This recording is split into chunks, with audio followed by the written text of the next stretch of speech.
Robert, what are you wearing today on the wrist? Okay, so we're doing a little wrist check Yeah, let's here. start with that. Okay, so on my wrist today, a little smaller for those that can't see, is a 1949 Omega. My lovely wife, got this for me for a Father's Day gift a handful of years ago. Mostly original, outside of the stuff that's going to wear anyways, the crystal, the crown. Sure. But it's got a lot of patina. Maybe we'll have you throw in a macro shot of it or whatever. But I love it. It's a reminder of my dad. It obviously wasn't his watch, but it's the same age as he would have been. And I like that. I just like it. That's a handsome watch.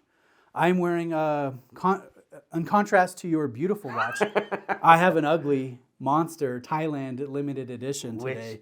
It's visually striking from... That's a nice way to put it. No, really, like that dial pops. It does. It does. So, Robert, I wanted to do, you're my guinea pig here, I guess. I wanted to have a conversation with various professionals. And I know that you are an air traffic controller here in Utah. And I wanted to just talk to you about how that relates to your love of watches and watch collecting. So first question, do you see nice watches when you're in the tower? I don't know if you're actually in a tower or in a room or where you're at, but do you see nice watches in your work? Yes and no. Okay. So, well, first of all, thank you for calling me a professional. Because one thing, if people know air traffic controllers, they can be pretty rowdy bunch. But no, I see some watches, and I will say it's not what you would expect. It is not a watch lovers, Are people wearing smorgasbord. like smart watches or no watches? Okay, so let's talk about that. There's a lot of people that will wear smartwatches, but the tricky part is going into the control room. So let me back that up. I'm down in the radar room, in the dark room with the scopes and everything, instead of the tower cab.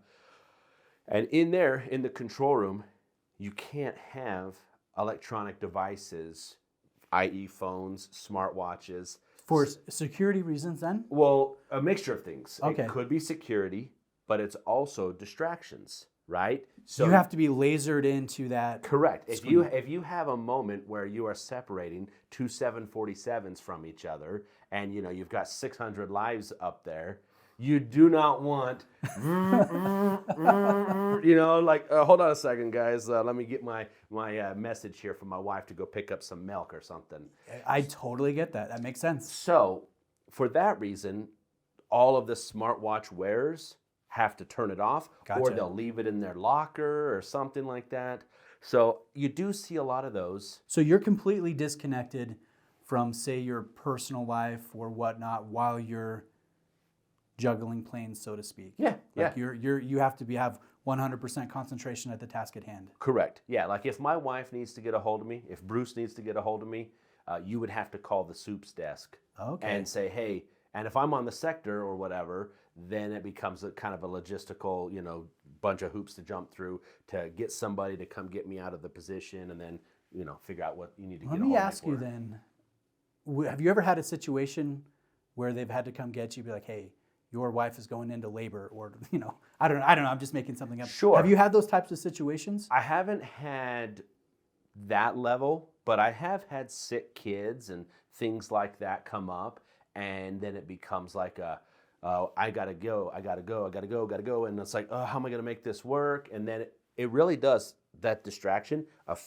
can affect your job, separating. So then it becomes a matter of trying to separate that and find that balance until you're able to get off position. Do you need to know the time as you're landing planes and whatnot? Like, tell me what that looks like logistically. Yes. Are you looking at a computer screen so for time or whatnot? Time is truly the ruler of all in air traffic, right? There are clearances that I give to planes based on time. Okay. There are clearances that I give to other people, they're called flight data, who relay relay my clearance to the pilots at like smaller airports without a tower. Okay. And that is based on time. I sometimes would have to do a time check. Like if I'm talking to you, the pilot, and you're flying your own personal Cessna and you're at some little airfield in the middle of nowhere, and I happen to be controlling the airspace around that airport, Okay.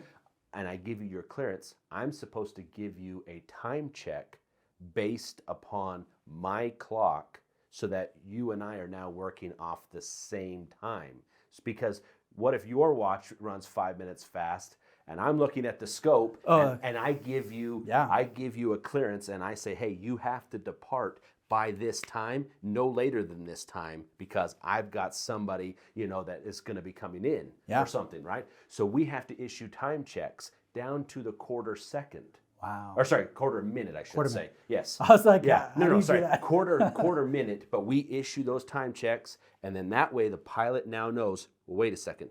He said it's 8 1/2. I'm showing 10. Oh crap! So then they have to adjust. They have to adjust. How often are you trafficking the airspace over like a small town in Utah? A lot. Really? Yeah. So it's not just Salt Lake International Airport. You're doing a lot of other things. Yeah, so that's the beauty of where I'm at in the en route environment, because so you at the busy airports you have a big tower, and then you might even have a smaller radar facility that sits around that airport and kind of controls the immediate area. In Salt Lake, it's kind of they control the Salt Lake Valley from mountain to mountain, kind of, Gotcha. like a 30 or 40 mile kind of bubble, if you will. Sure. And then once you get outside of that bubble, you need to pass the plane off to somebody else to work them in between, one big city to the next. And that's where I'm at. Okay. So I'm working, but in between, you've got all these little airports. You've got Evanston, Wyoming. You've got smaller tower airports, say Jackson Hole. Or Idaho Falls. Idaho Falls. All of these places fall under my purview. And so I control that airspace. And, obviously I don't control all of it, but you get You're the heavily gist. involved, yeah. Yes. So the en route controller is controlling all of that middle ground in between when you depart the major tower or whatever till you get to the next one, and then you go in reverse. We would hand it off to You have to pass it to the next person. Exactly. We switch the radios over to the next controller, and it just goes in sequence until they're able to pass it off to the arrival tower. Wow. Are you known as the watch guy at work? Yes. So it's kind of funny with that, because at Salt Lake Center, I probably have either sold a personal watch of mine or been directly involved in the purchase of a watch of probably 30, maybe 40 controllers. And there's not that many of us to begin with. Sure. But I have played a hand in numerous... Getting people into it. Numerous. And it's so funny because when I talk about it, everybody knows... Oh, Robert talking about watches again. Oh, here he goes. How does this guy shut up? Yeah, exactly. Like the new guy or somebody will come in and be like, don't talk to him about watches, please. Give me a break for a couple of days. It's those kind of comments. But people see my passion, they see my love, and it's infectious. Well, it's an interesting hobby. Like it naturally, I think people want to know a little bit more, like, all right, what makes a nice watch? I like watches, but why do you like watches? It's a natural conversation, I think. Exactly. And people start to realize, like, wait, what? That watch was on the moon? Wait, what? That they did this down at 200 meters and they were timing it and it still worked or whatever. Like those kind of things start coming into play in conversation, and people are like, actually, that is really cool. Oh wait, let me see a picture of that Longa chronograph. They'll be like, what's that German chronograph that you were showing me? And what's it's like, that Lang? That Langy or whatever. And it's like, you show them the picture and they go, okay, I don't know anything about watches, but that's insane. Yeah. I really like that. That's cool, man. So yeah, I have played direct involvement in numerous SKXs to, Oris to Rolex and everything in between. Yeah. I've sold watches to my supervisors. I will say I've had a few neighbors myself that are like wanting to get into watches, and we end up buying a watch from you. Yeah. Right, to give to the new watch collector. I can see how your influence just naturally spreads out because of your passion. Well, yeah, if you're passionate about something, you want to share it. Yeah. And part of my passion oftentimes is experiencing new brands. As much as I love, say, Rolex, Omega, Tudor, some of these other ones, these mainstays, random times I will pick up a Tissot, I will pick up a micro brand, a Helios or something. Or you text me some random Yes. Kickstarter Yes. watch, and I'm like, Yeah. where did you find this, Robert? Yes, I'll send, hey, what do you think about this? And it's just because you never know where the conversation is going to take you, right? Yeah. I can be sitting there in the control room, stuck at the sector. I can't leave even to use the restroom unless somebody comes to get me out or whatever. I could be stuck there and go, hey, guess what? I've got a captive audience right here. Let's start talking. There's a pilot on this plane. No, I'm just. Yeah, I know you wouldn't do that. Yeah, let's start talking about this watch I just found out and I love. Yeah, that's cool. But yeah, so to answer your question that you asked earlier, there are nice watches, not a ton of nice watches. It's not like an investment firm, Sure. You're not seeing any, Vacherons. And I mean, certain facilities, maybe you'll see one person or two or three maybe that would have some heavy hitters. Yeah. But you'll see the usuals, the Rolexes, the Seikos, the stuff like that. Yeah. Again, Tudor. And because I think controllers can appreciate it. They can appreciate a nice watch, and there is some desire for functionality, but it's not, I would say, quite what the pilots are experiencing. Would you say this, like, knowing you, I know you love a good GMT. Do you think your love of the GMT complication has something to do with what you do at work? Yes. Multiple time zones and Totally. travel Yeah. and whatnot? So it started with my time in the military. Uh-huh. So before I was a controller, I was a mechanic on the KC-135, and I deployed all over the world. And I would go on these trips, and I, obviously had to keep track of time to call my wife and everything. We didn't have kids at the time, but newly married, so I'd be in Turkey or something trying to figure out the time zone to, is it like 4 a.m. at home or whatever? Like those kind of things were happening, and it started cluing me in on this idea of watches that could keep track of all that for me, so that I could just simply go, oh wait, it's 6 o'clock at home. It's more than just an interest.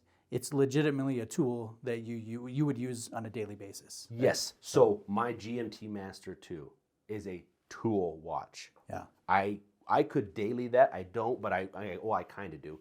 But I daily that stuff because it is an actual tool that I use. So if I have some military mission that's departing at 1700 and it's going to impact the sector at 1700, I can look, and I have my GMTs set to Zulu or to UTC. Yeah. I don't have them set to New York or Honolulu or Paris or whatever, but I have them set to UTC for that specific reason. Whether it's a caller GMT, a flyer GMT, I don't care. I'll have it set to UTC, and then I just look down and like, oh, okay, in half an hour, that thing's going to kick off, or 2 hours from now, because I have to brief the controller coming in behind me of pertinent information going on in the sector. Yeah. So those kind of things come into play. It's an actual tool that I need for my job. Let's end with this, Robert. If there is an experience that you could share, because I find what you do pretty interesting. I know that we're close to military bases, and Area 51's not too far away from Utah. Do you have any crazy stories that you could share or relate to people that are just interested in some of the behind-the-scenes stuff that you got? And if you don't, it's fine. Well, okay. I mean, this is all, common knowledge at this point. So a few years ago, I can't even remember when exactly it happened, but there was a Chinese spy balloon. The balloon. The balloon. Yes. Okay, so that went all the way across the U.S. Correct. So the Chinese spy balloon entered our airspace, and it became a situation, you could say, for lack of a better term, at work. So much so that... Were you landing planes to keep a wide berth? So we were doing a variety of things to maintain, an area around that space until we figured out what was going on and what the military was going to do, because they were still trying to figure out what was going on. Yeah. There were a lot of variables at play. but we're dealing with the den. We've got, you know, the people in the mountain looking like, you know, at their scopes and their things, trying to figure out if they're going to press a nuke button on all this stuff. Like, we've got those kind of people on the line. We've got the command center. We've got other facilities. We've got Canada. We've got all these things going on. It sounds like a nightmare to deal with. Oh, it was pretty crazy. And the crazy part about that is there are a lot of things at work that I can't bring home because of security stuff. Yeah. So obviously I was aware of that. I was working around that airspace and dealing with that situation.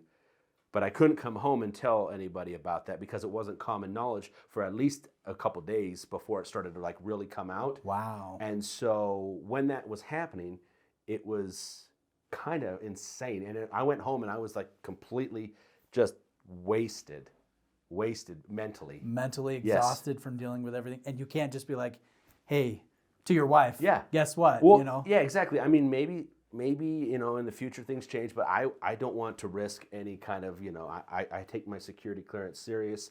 And it was just one of those things of like, it was a bad day at work today. You know, it was a little nuts. That's really interesting. Yeah. I've enjoyed listening to your experiences over the years that we've been friends. And I've never met an air traffic controller before meeting you. And it's cool that we share this passion of watches. We're similarly minded when it comes to some of our watch tastes. Obviously, we have differences, but I've just enjoyed this conversation, and I want to thank you for being open and honest about some of your personal life here on YouTube. Yeah, I'm excited. I'm excited for this new series, you know, however often it happens and where you take this and injecting different collectors' perspectives, because that's what makes the hobby fun, is the people. Yeah. Maybe we'll get a pilot on next time and they can trash talk the air traffic control center, right? Exactly. Yes, exactly. Cool. I think that was good, Robert. Yeah.